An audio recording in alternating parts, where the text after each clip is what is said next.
Good afternoon, everyone, and welcome to Tahoe Silicon Mountain's Mountain Minds Monday.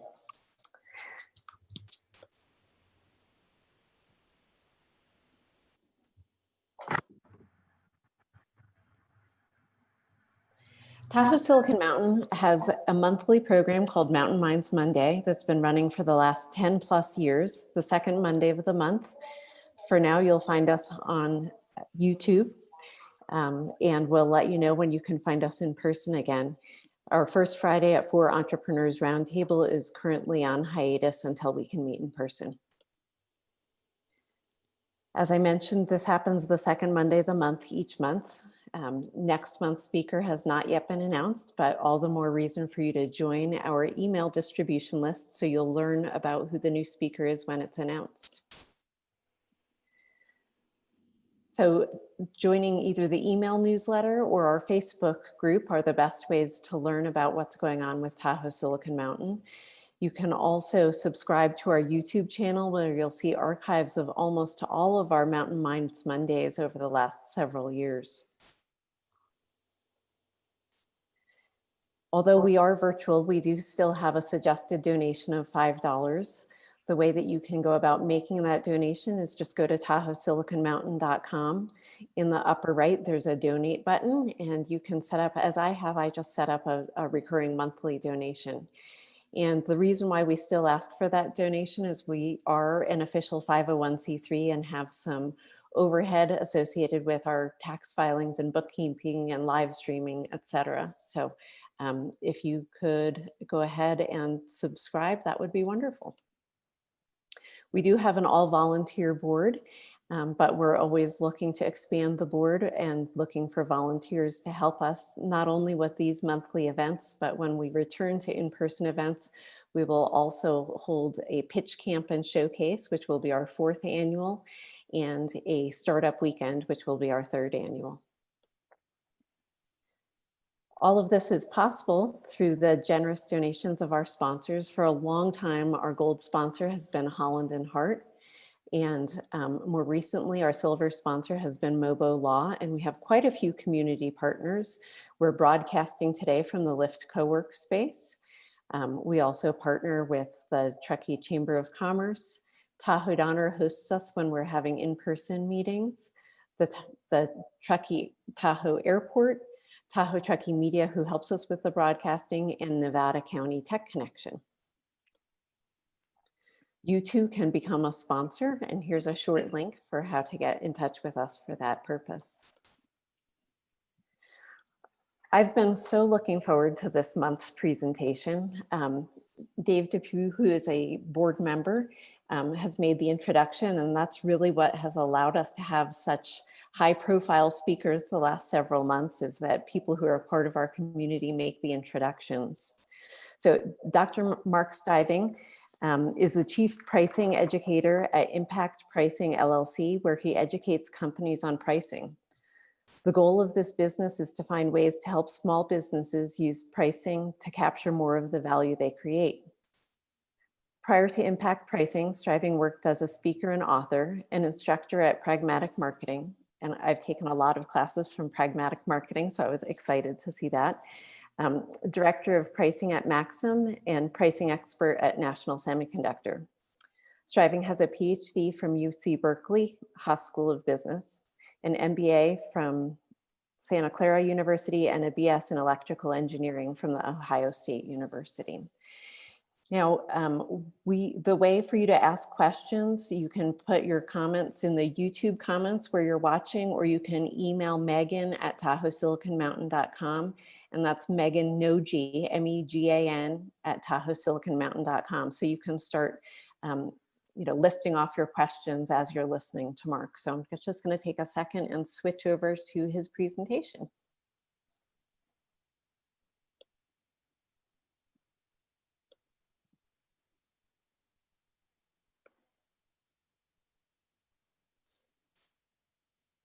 All right. All right, thank you very much, Ellen. It was a great introduction.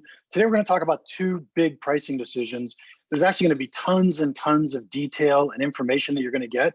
But in the end, I'm going to remind you that you learned 2 really important decisions.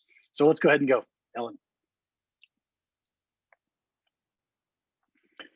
This is essentially the resume that Ellen just read to you. We'll leave it up for just a brief moment so that you can pause YouTube later if you want to see it, and let's go.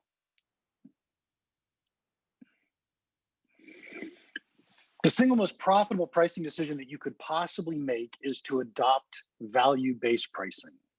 Value-based pricing simply means charge what a customer is willing to pay. There are lots and lots of people that talk about different ways to do pricing, but in the end, if you're going to do it the right way, the best way, the most profitable way, you're going to focus on how much is my customer willing to pay.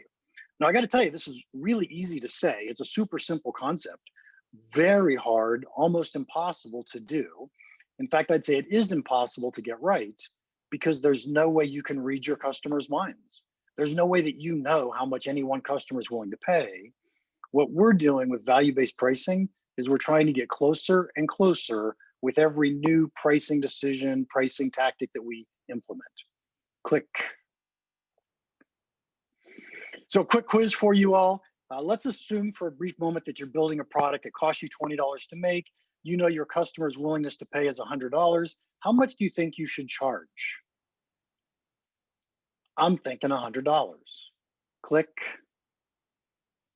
What if it costs you $50 and their willingness to pay is $100? I'm thinking you should price it at $100. Click. Cost $75 and they're willing to pay $100? Same thing, click. Here's the last one. What if it costs $150 and your customer's willingness to pay is only $100? My recommendation, don't be in that business. Go do something else. But what you'll notice, your cost didn't matter to the prices that we set. The only thing that mattered to the price is how much our customer is willing to pay. Now, that might be a very slight exaggeration in some circumstances, but for now, you should just put it in your mind. The only thing I care about when I'm trying to price my product, how much is my customer willing to pay? Click. So our first impactful insight of the day, value-based pricing is the single most profitable pricing decision you can make. And I'm going to make the assumption that we're all going to be on that page and we're all going to make that decision. Click. So here's what I want you to do for a brief moment. I'm going to give you 60 seconds of silence, and I want you to think about a buyer for one of your products and write down the value that that buyer gets. And just go ahead and do your best. In 60 seconds, I'll debrief it and give you some hints on what you may or may not have written. Go.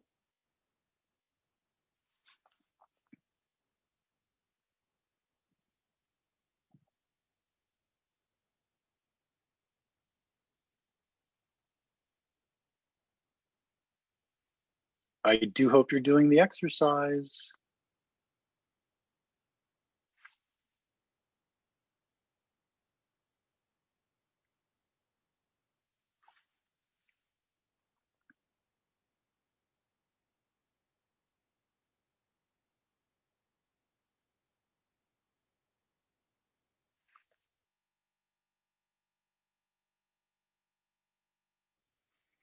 Okay, that was 45 seconds. Let's go, Ellen.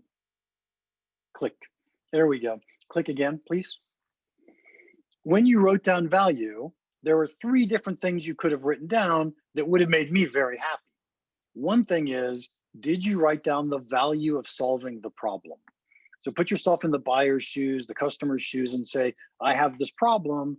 What was it worth to me if I solved that problem? Click. Did you write down the value relative to a competitor's product?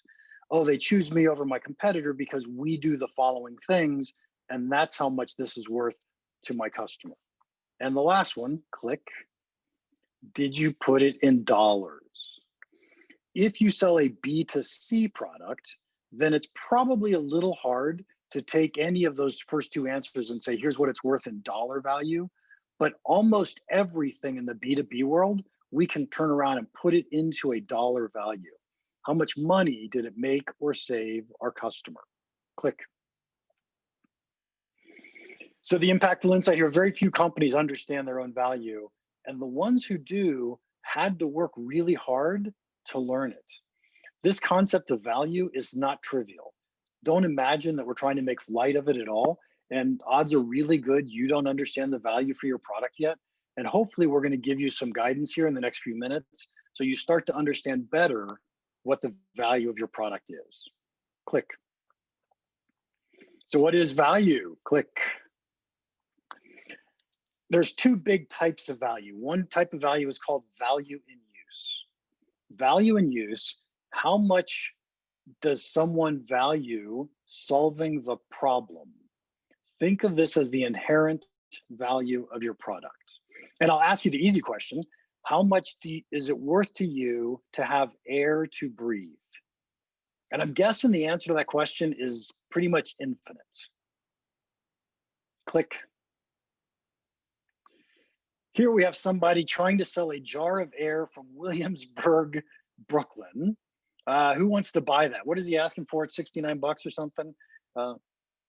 Anybody willing to pay? Probably not, because you have all the free air you want around you right now. Although if I could get some fresh air around me right now, I'd be pretty happy. But the whole point is air either has infinite value or zero value, depending on if we're talking about value in use or value in choice. Click. So value is going to mean to us willingness to pay. We can think of a customer's value by how much are they willing to pay, and that's really how much they value the product. Click. Typically, a buyer goes through the following value journey. I'm sure you've heard of a buyer's journey before, but let's think of a buyer's value journey and how they realize value, think about value. They first ask themselves, will I buy something in this product category? And then after they've said, yes, I will, then they typically go on to say, okay, which one am I going to go buy? Once they've made a choice, then they make the purchase. Click. When buyers are making a will I decision, we're focused on value in use. What's the value of solving the problem? And the typical issue that people have here is it in the budget? Is it something that's worth solving this problem over all the other problems I might be able to solve right now? Click. When buyers are making a which one decision, now we're talking about value and choice. They're comparing the different alternatives that are out there. They're looking for, how do I get the best bang for the buck? How do I get the best value for my money? Click. And most purchases go through both decisions. Click. Let's go through an example here of buying a car. And first, let's assume that you're not in the market for a new car. But if you were, you'd probably be shopping between Mercedes and Lexus and Porsche. So the Lexus dealer sends you a coupon, 20% off any Lexus in the showroom. Does that get you to say, oh yeah, I should go buy a new car now? Probably not. In other words, when you're making that will I decision, will I buy something in the product category, small discounts in price don't really influence your decision. But now let's say that you've decided, hey, I'm going to go buy a new car, and you're shopping between Mercedes and Lexus and Porsche. You get that coupon in the mail from Lexus that says 20% off any car in the showroom. Now you're thinking, hey, that's really nice. That might sway my decision. Click. When people are making a will I decision, then they are less price sensitive. When people are making the which one decision, they become much more price sensitive. And this is a really, really important concept for us to understand, because, click, buyers usually make both decisions. Notice that usually is highlighted, because buyers don't always make both decisions. Click. Sometimes buyers only make a will I decision and then they buy. When they're making a will I decision, a competitive alternative was never even considered. You could see pictures of two examples right here. One is popcorn at the movie theater, right? You walk into the movie theater After you've gotten in, then you ask yourself, am I going to take out a mortgage for popcorn today or not? But the price of the popcorn didn't influence whether you went to the movies or which movie you were going to go to. Last gas station. You're in the middle of absolutely nowhere, probably 75 miles east of here. And you look down, eighth of a tank of gas. You look up, there's the sign, last gas station, 75 miles. Are you stopping for gas? Absolutely. Does it matter to you that they charge 4 times the price in city? No, it doesn't. We're making a will I decision, not a which one decision. And so when we make that purchase, buyers are much less price sensitive. Click. This is so important to you because you probably have some will I products in your product portfolio today. Or you could go create some will I products in your product portfolio today. To start with, let's see if we can figure out how do we identify a will I product from a which one product. Click. In each of these examples, I want you to pretend that you are the person in charge of setting a price for this product. And you want to ask yourself, do I think people who are buying this product, do I think they only made a will I decision, or did they also make a which one decision? So Coke at McDonald's. I would argue that this is a will I type product because you don't choose to go to McDonald's because of the Coke or the price of the Coke. You went to McDonald's because you wanted a Big Mac or a quarter pounder. And after you get there, then you say, oh yeah, I want a Coke, and you buy a Coke. You never go to McDonald's, buy a Big Mac, and then say, I think I'll go across the street to Wendy's so I can get a Coke. This is really a will I product, which is one of the reasons they charge $1.89 for a soda at McDonald's. Click. How about an Apple Watch? I'd say an Apple Watch is probably a will I product. People that are truly Apple fanboys, they're just stuck on Apple products. They're probably not thinking, hey, I want to go get a smartwatch. They're thinking, I want to go get an Apple Watch. Click. On the other hand, a Garmin smartwatch probably is a which one product. Somebody who's shopping for Garmin smartwatch might also be looking to see, what could I get from Sunta? What could I get from another provider? So there isn't a loyalty or a lock-in there. Click. Podcasting microphone. I've bought enough of these. I can assure you it's a will I product because I'm shopping online to try to figure out what's the best microphone for the situation. So definitely a which one type product. And my all-time favorite one, click. Okay, wherever you're sitting right now, I want you to say out loud, is this will I or which one? Just say it to yourself. Half of you are wrong. And that's why I love this example. This is truly a which one product. Many of you said it's a will I product. And the reason you said it's a will I product is because you probably don't have a tattoo. You can't imagine getting a tattoo. So the answer to you is, will I know? I'm never going to go on to make a which one decision. However, what if I could convince you that you really needed to get a tattoo? Once you've said, okay, Mark, I'm going to go get a tattoo, what are you going to do next? You're going to go shop tattoo parlors. You're going to find the right artist. You're going to find the one that's the cleanest. Suddenly you're making a which one decision instead of that will I decision. Now, we could certainly turn this into a will I decision. Imagine 3 o'clock in the morning, you just got out of the bar, you're walking by the tattoo parlor. Guess what? We just turned it into a will I decision. But in most cases, a tattoo is a which one. Click. And so when we think of what is value is going to depend on, are our buyers making a will I decision from us, or are they making a which one decision from us? Click. If they're making a will I decision, it's value in use. It's the value of solving the problem.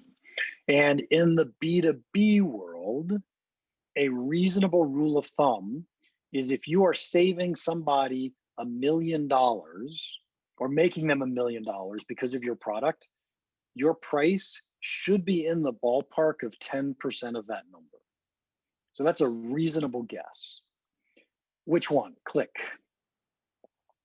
Here we're talking about value and choice. We know that our buyers are comparing our products to our competitors' products.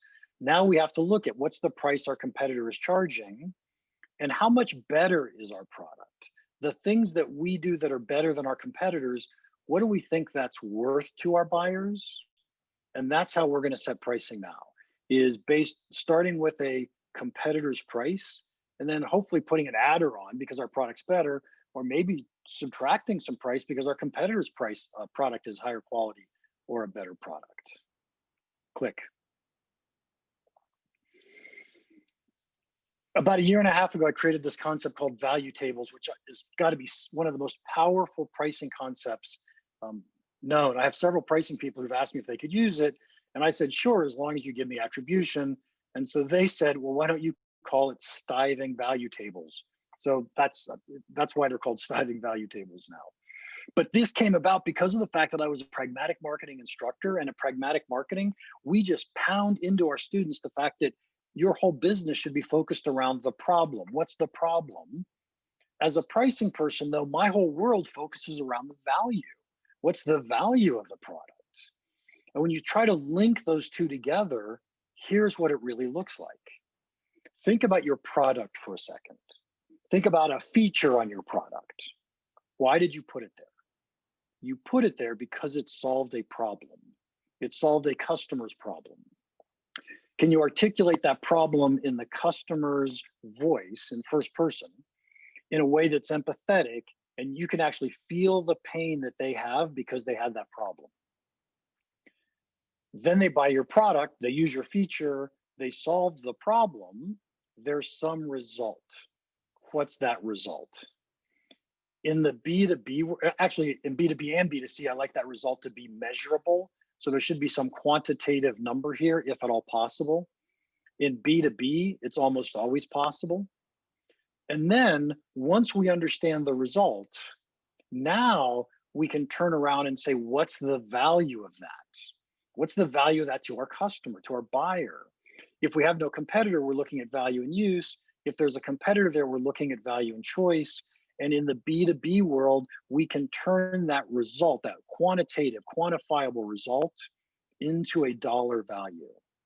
Now, these aren't trivial to put together. I won't pretend that they are, but these are amazingly powerful. And if you're listening right now, I'm going to tell you, absolutely nobody cares about your product. And if you think about your webpage, if you think about the things you talk about, you're talking about that solution column all the time. And what you should be talking about are the problems and the results. And you can prioritize the problems and the results based on which ones produce the most value for that type of customer or buyer. Click. So our impactful insight, as we're wrapping up this section, value is what your buyer is willing to pay. And in the end, it's either going to be value and use, or it's going to be value and choice. It's the value of solving the problem or the value that you offer relative to your competitor. And you absolutely want to know the difference between those two because you want to put yourself in the shoes and in the mind of your buyer as you're setting your pricing. Click. So different buyers have different amounts of value. Typically, when I'm in a classroom, I'm going to ask people, I just gave you a $300 coupon or $300 voucher. Each one of these items, believe it or not, costs around $300 if you were to go buy one. Which one would you buy? And it turns out different people choose different ones. What that says to me is different people value products differently. If we're going to do value-based pricing, meaning charge what a customer is willing to pay, doesn't it make sense that if different customers are willing to pay different amounts, we should be thinking about how do we do exactly that? Click. The second most profitable pricing decision any company can make then is to adopt price segmentation. What we're trying to do here is we're trying to charge different prices to different customers based on their willingness to pay. I'm going to give you several examples as we go through this section, but this is a really powerful technique for you to adopt. Click. In essence, what we're saying is this. But not really this, because this is a horrible implementation of price segmentation. Let's look at some good implementations of price segmentation. Click. There are three basic ways you can do price segmentation for essentially the exact same product. You can understand what are some characteristics of the customer, and I know which customers are willing to pay me more, pay me less. There are things that I can learn at the time of the transaction, and that'll indicate to me people with higher willingness to pay or lower willingness to pay. And then there are some behaviors of people or hurdles that I can put in their way so that they can prove that they're price sensitive and deserve or want a lower price. Click. Let's start with customer characteristics. In the world of movie theaters are just a great example of price segmentation, by the way. And if we go to customer characteristics, they charge $11 for an adult, $10 for a senior, $8 for a child. All they're saying is, show me who the customer is, and I can determine what their price will be. In essence, they're trying to link that to the customer's willingness to pay. In the B2B world, I was in semiconductors for a long period of time. We sold the same part number, same volume to different regions at different prices. We would sell them to different industries at different prices. And why is that? Because we understood the willingness to pay of different regions or different industries. Click. We could also learn something at the time of the transaction. Here we see you can pay $11 to go to the movies at night, $9 if you're willing to go in the afternoon, $6 if you'll go in the morning. Okay. Tell me something I can learn at the time of the transaction, and that'll help me understand someone's willingness to pay. Probably my single favorite example of transaction information for price segmentation is the San Francisco Giants. San Francisco Giants were the very first baseball team to adopt dynamic pricing. They would change the prices of tickets for the baseball games based on different factors, like the day of the week or who the opponent was, things like that. But my favorite thing was they would change the price based on the weather. On rainy days, tickets were less expensive than on sunny days. Now, doesn't that just make sense? Once we understand certain characteristics of the transaction or things that are going on around the time of the transaction, it helps us understand willingness to pay. Here's a great B2B example for you. What if a customer says to you, I need this installed tomorrow? Boy, I don't know about you, that tells me that it's urgent and that they don't need a discount. So what do we know at the time of the transaction? Click. The third technique you can use are behaviors. I think of these as hurdles you put in people's way so they have to prove to us they're price sensitive. And a coupon is just a great example of one of these hurdles.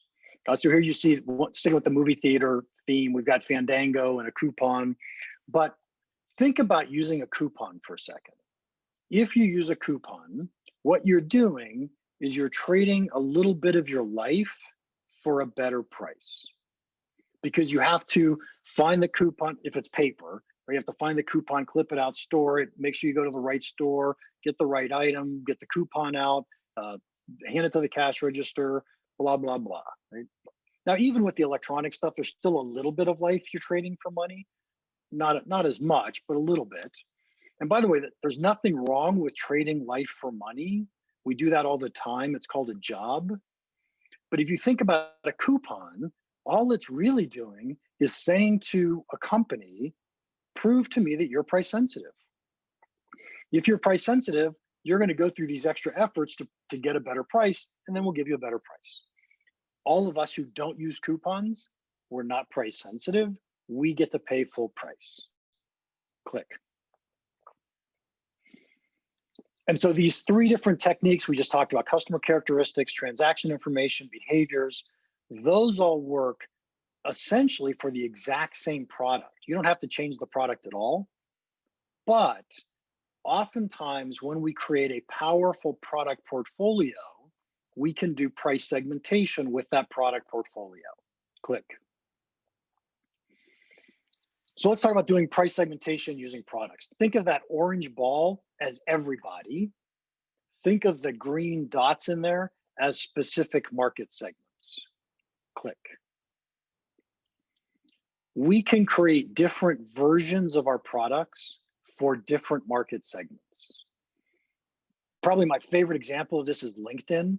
If you think about LinkedIn for a second, they've got several different market segments they've identified. They've got recruiters and salespeople and job seekers, and then the other group they call professional.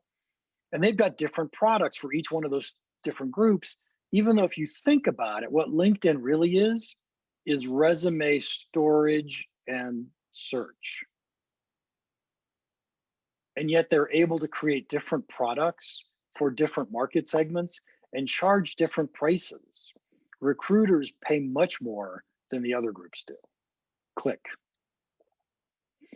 Once you go inside a market segment, now it makes a ton of sense for us to start thinking good, better, best.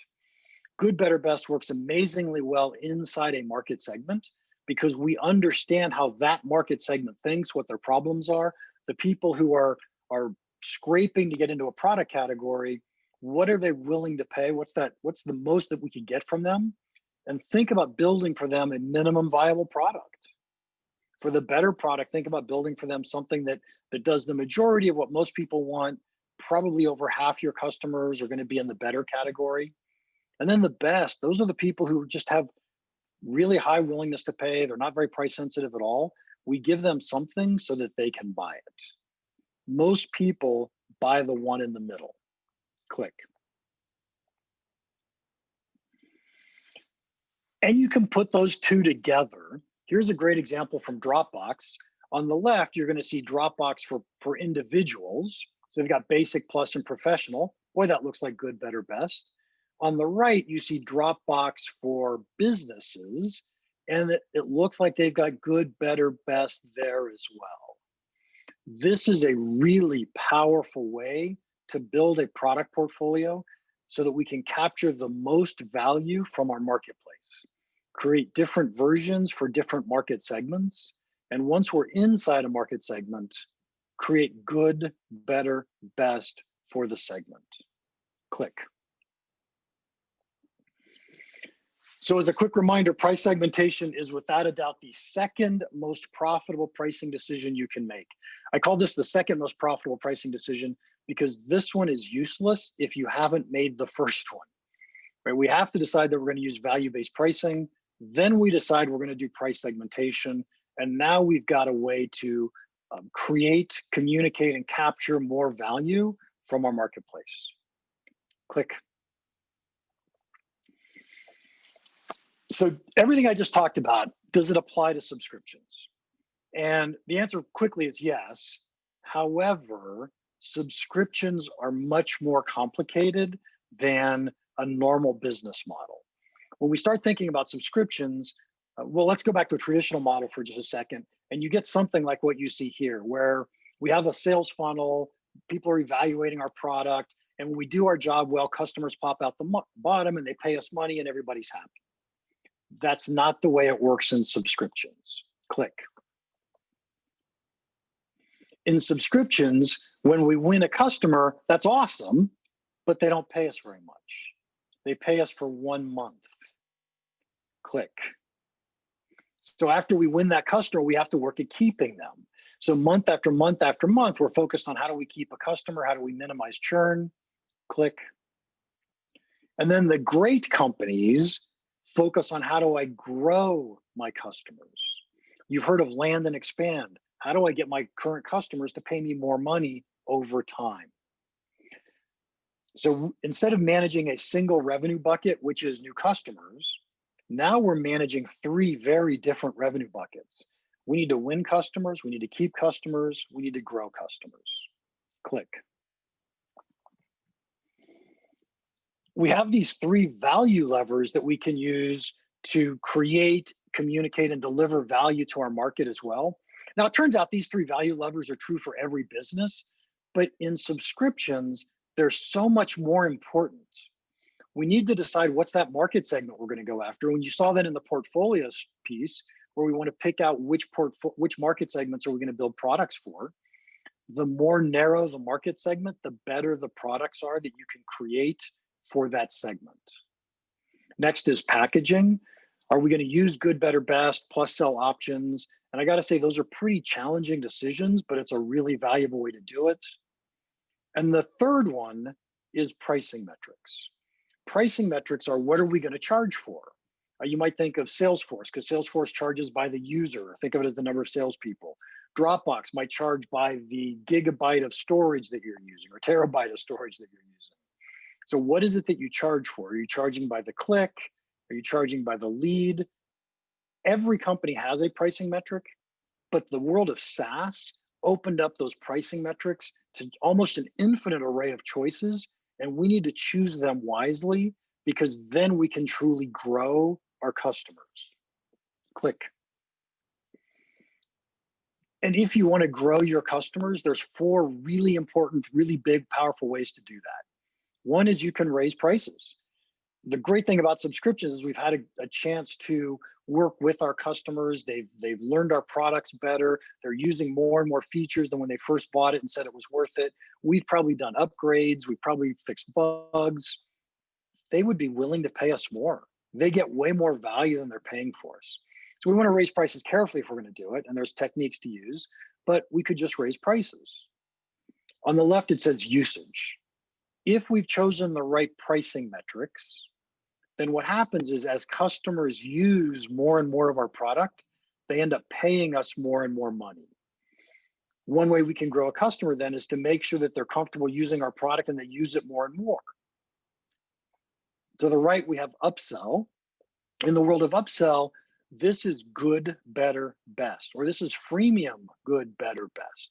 Once somebody comes into our ecosystem with a freemium product or a good product, then can we upsell them to move up to the better or the best? And we're back to building that product portfolio. And the one on the bottom that you can't see says cross-sell. Once we become an established organization, can we now start to create more products that we could sell to our current customers that are somewhat related, but they are solving different problems? But if like all great, fast-growing SaaS companies, we want to grow quickly, we have to focus on how do we grow our customers. And these are the only 4 ways I know of that you could possibly do it. Click. When we started this day off, I said there were only going to be 2 pricing decisions that we're going to make. One is, are you going to adopt value-based pricing? The other is, are you going to adopt price segmentation? I truly hope the answer to both of those is yes. How, we just certainly didn't have enough time to get into how, but there are ways you can learn that. Click. My company, Impact Pricing, we exist for 2 purposes. We want to transform companies and careers using the power of pricing. And when we transform companies, typically it's pretty big companies. So we offer guidance for pricing success. It helps people master value at 3 different levels, at the product level, at the team level, and at the culture level. These are usually relatively large engagements. And then we love helping people with their careers. And to do that, we have online courses. I offer office hours. We have a community where we can talk to each other. And although you can't see it there, the URL is www.championsofvalue.com. And you'll see that on the next slide too. Click. And because I'm doing this for you guys today, I'll make you a special offer. We have an insider program, and typically I charge $500 for each one of my courses, but I only charge $100 a month to be an insider. And if you want to go check out the insiders just for a month to see if it's worth it for you or not, click. You can have this offer, $20 for the first month. Just use the promo code 20 today.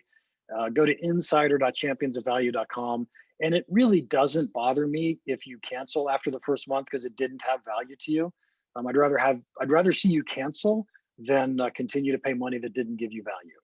And believe it or not, that's all I got. Do we have any questions? Hi, this is Megan. I'll be taking the questions. First one was, you talked about benchmarking your pricing to your competitors. What if you can't get competitor pricing? What if they're not advertised or listed? Yeah, that's sometimes a challenge, but you have to, I would have to understand your exact situation, but I can give you a bunch of ideas that I've seen in the past that have worked at different places. One is if you have a direct sales force, then every time your salespeople come back in with a price that they heard that a competitor had, then make sure we start a database of that. We want to start logging all those prices. If your industry sells to government, there's a GSA price list out there. You could probably go there and see what the GSA price list looks like. It wouldn't surprise me if some creative Google searches were able to find you pricing information for that competitor. And so those are a few alternatives, but sometimes it's hard, I get it.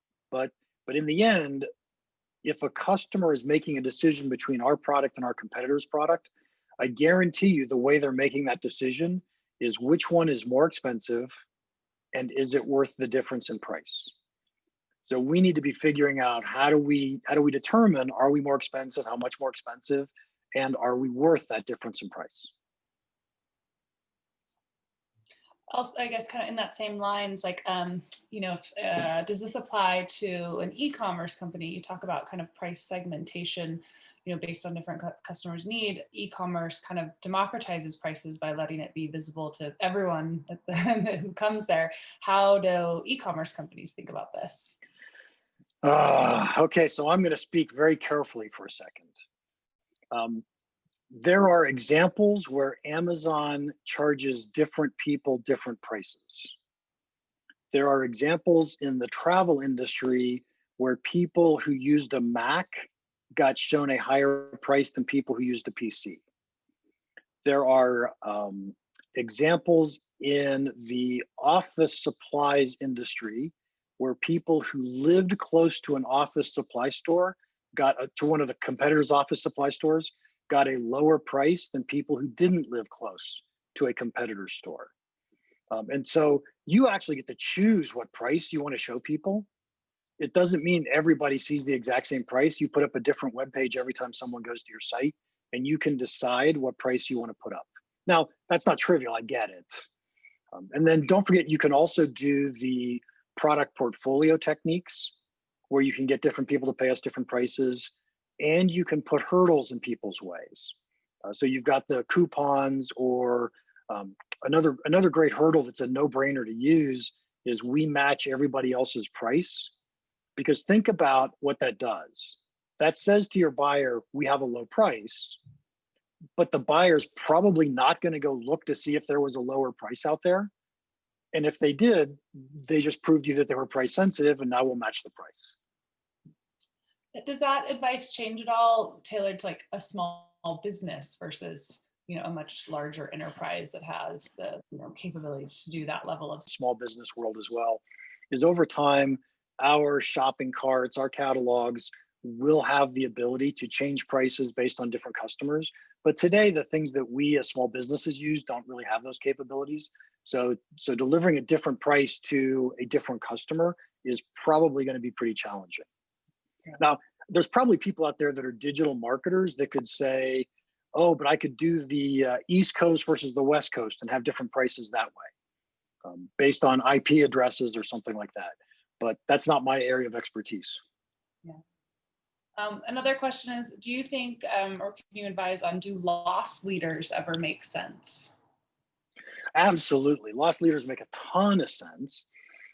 If you think about it, the movies at the movie theater is a loss leader.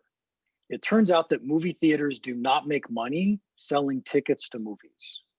They make all of their profit selling popcorn, selling concessions. And so what a movie theater really is just a place to sell popcorn. And so, yes, loss leaders make a ton of sense. I'm sure, I shouldn't say this because I don't know it for a fact, but if you look at the price of an HP printer, I think it's so low that they're probably losing money on it. And yet when you go to buy that next ink cartridge, they're definitely not losing money on that. Sure. With regard to pricing, how do you deal with reviews that might be biased and or false? I've never been asked that question. I've never spent time thinking about it. As a pricing person, here's what I think about that. a review is like our marketing. It's almost like a product feature. And if there are a bunch of bad reviews out there, then we've got to find a way to either sell to people who don't see those reviews, so we're going to pick a different market segment, or find a way to overcome them. But that's, again, that's not my area of expertise at all to be able to answer to know how to answer that question. Okay. Someone wants to know what's included in the service with the $20 today promo code. So there's access to all my online courses. There's 6 courses up there. I'll try to remember them real fast. Accelerate your subscription business, value-based business, pricing metrics, packaging. Oh, EVE, economic value estimation, which is a great way. It's a great exercise for you to do when you have competition and you want to do that as part of your company. And then I just put up a course on price segmentation, which goes into a lot of what we talked about in depth and how to do it. And then probably what a lot of people like the most in that is office hours, because once a week I just get on Zoom and talk to whoever shows up and answer questions. So it's almost like having me for consultations if nobody else shows up, or if everybody shows up, then you get a few questions in. What are your thoughts on when you should use like referral pricing? Well, what does that mean? Whoever asked the question, what are they referring to? That's a good question. I'm wondering if like you get like maybe a percentage off if someone refers you, or like you refer and get money back for it, like a referral code style program. Yeah. So I by the way, I'm a huge fan, but I don't think of it as pricing, if that's okay. I'm a huge fan, but I think of that more as a marketing or sales expense. So if I have an affiliate program and you go find me a customer, I'm paying you part of what that customer paid me. That feels just like I paid for marketing or for sales. So I think that's marketing budget. I think that's a great idea. Yeah. Are there any other questions? Oh, how do I transition large clients from consulting pay per hour to annual retainer to guaranteed revenue streams? How do you go through that transition? God, first off, whoever asked the question, huge kudos, right? Huge kudos. So you want to get away from billing by the hour. It isn't 100% possible to do that, but you really want to do that. Now, I'm not sure where you're trying to get to is the right answer. Let's talk about going to subscriptions for just a second.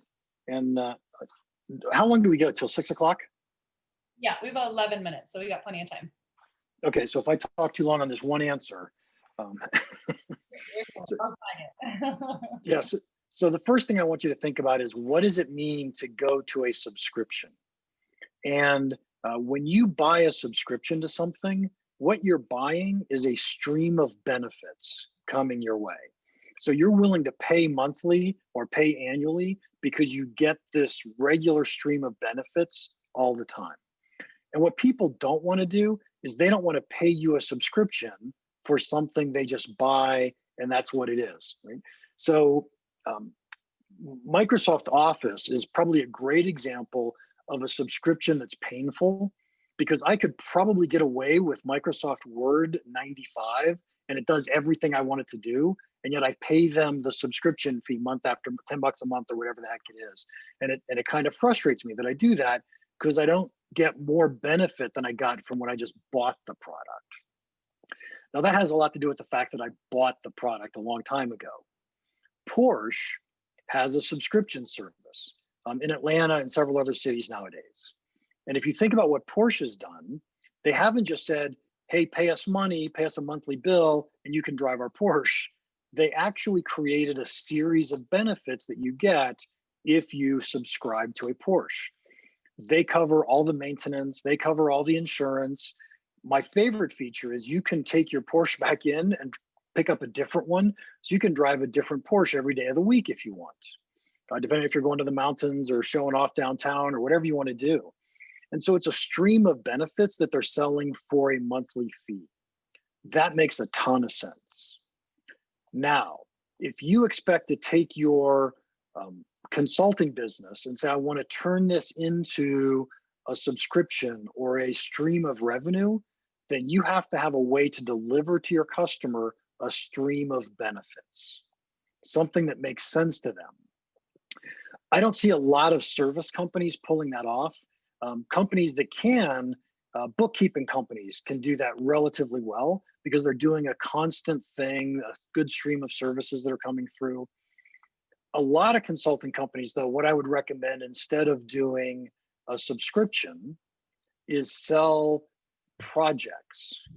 And so projects are, now I get to price the project instead of pricing the hours. If I spend an hour and I save you $1 million because I spent an hour doing that, you would pay me way more than my hourly rate, whatever that happens to be. So could I have priced the project? And if I'm the only person who knew how to do that, then I'm certainly worth it. Why wouldn't I have gotten a big chunk of that $1 million? Probably $100,000 you would have paid me for that. What we want to do in the consulting world, the legal industry is moving this way, the accounting industry is moving this way, is start thinking about pricing projects. And now you can do value-based pricing the way we talked about value-based pricing in this webinar. You may be able to go to subscriptions, you may be able to get the monthly retainer, but I think that's more challenging than pricing using value. Sorry for the very long-winded answer. No, it's helpful. Another question: How do your strategies apply to different geographies, especially different cultures? This person thinks your strategies are universal. Do you have some interesting comments on EU, China versus South America? Yeah, I think the overall concepts apply universally. Now, it doesn't mean that they go across borders, meaning I would probably use different tactics, different prices if I were in China versus being in the US. But the concepts of saying I want to understand value in both places absolutely matters. My experience is in China, people tend to be much more price sensitive. We often have to take that into account as we're setting up our pricing. Whereas in the US or the EU, they tend to be less price sensitive. They don't fight for prices as much. And just knowing that says I'm probably going to do things differently, but I'm still going to focus on how do they make the decision? How do they value my product? What's the value of solving the problem? What's the value relative to a competitor? Which people get the most value, would be willing to pay us more money? All of those same concepts are going to apply, but it doesn't mean that I make one decision, it applies worldwide. Got it. Next question is, what can you learn from paid betas? How should you charge, early adopters? Oh, maybe those are two separate ones. How can you learn from paid betas?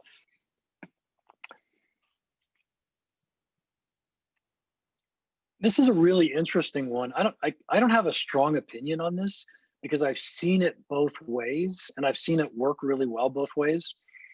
One, if you've got a decent amount of funding and a decent amount of runway, then you could get away with unpaid betas where what you're doing is saying, look, I want to get it out there. I want to get the feedback. I want to get my product ready and better. Now the paid betas, what they do, it probably isn't what you think it does. So the paid beta isn't about how do I make money from my product. The paid beta is about how do I prove to future investors that people are willing to pay me money for my product. And the faster you get your betas paid for, the faster you get your product paid for, the faster investors will believe you and that they'll actually invest in your company or your product. And let's call this the final question is, what percentage in consideration for affiliate pricing?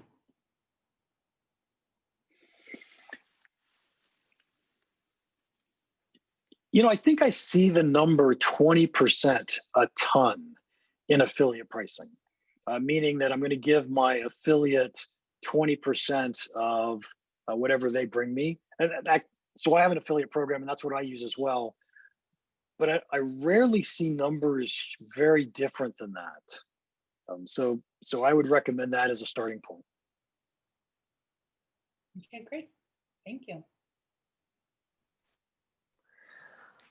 Well, I know I'm going to go home and watch this again.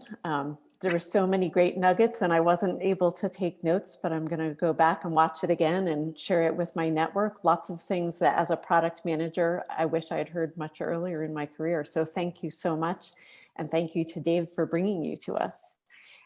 Anything you want to leave us with before I do the wrap up? No, I have so much fun coaching entrepreneurs. This is one of my favorite things. Well, we're so fortunate to have had you. And for all of you who are watching, please come back and join us again next month, always the second Monday of the month. Check out our old presentations on our YouTube channel, subscribe to our email list so you know what's coming up next. And if you get a chance, a small donation is helpful as well. So thank you so much to Dr. Mark Stiving and to all of you for joining us today.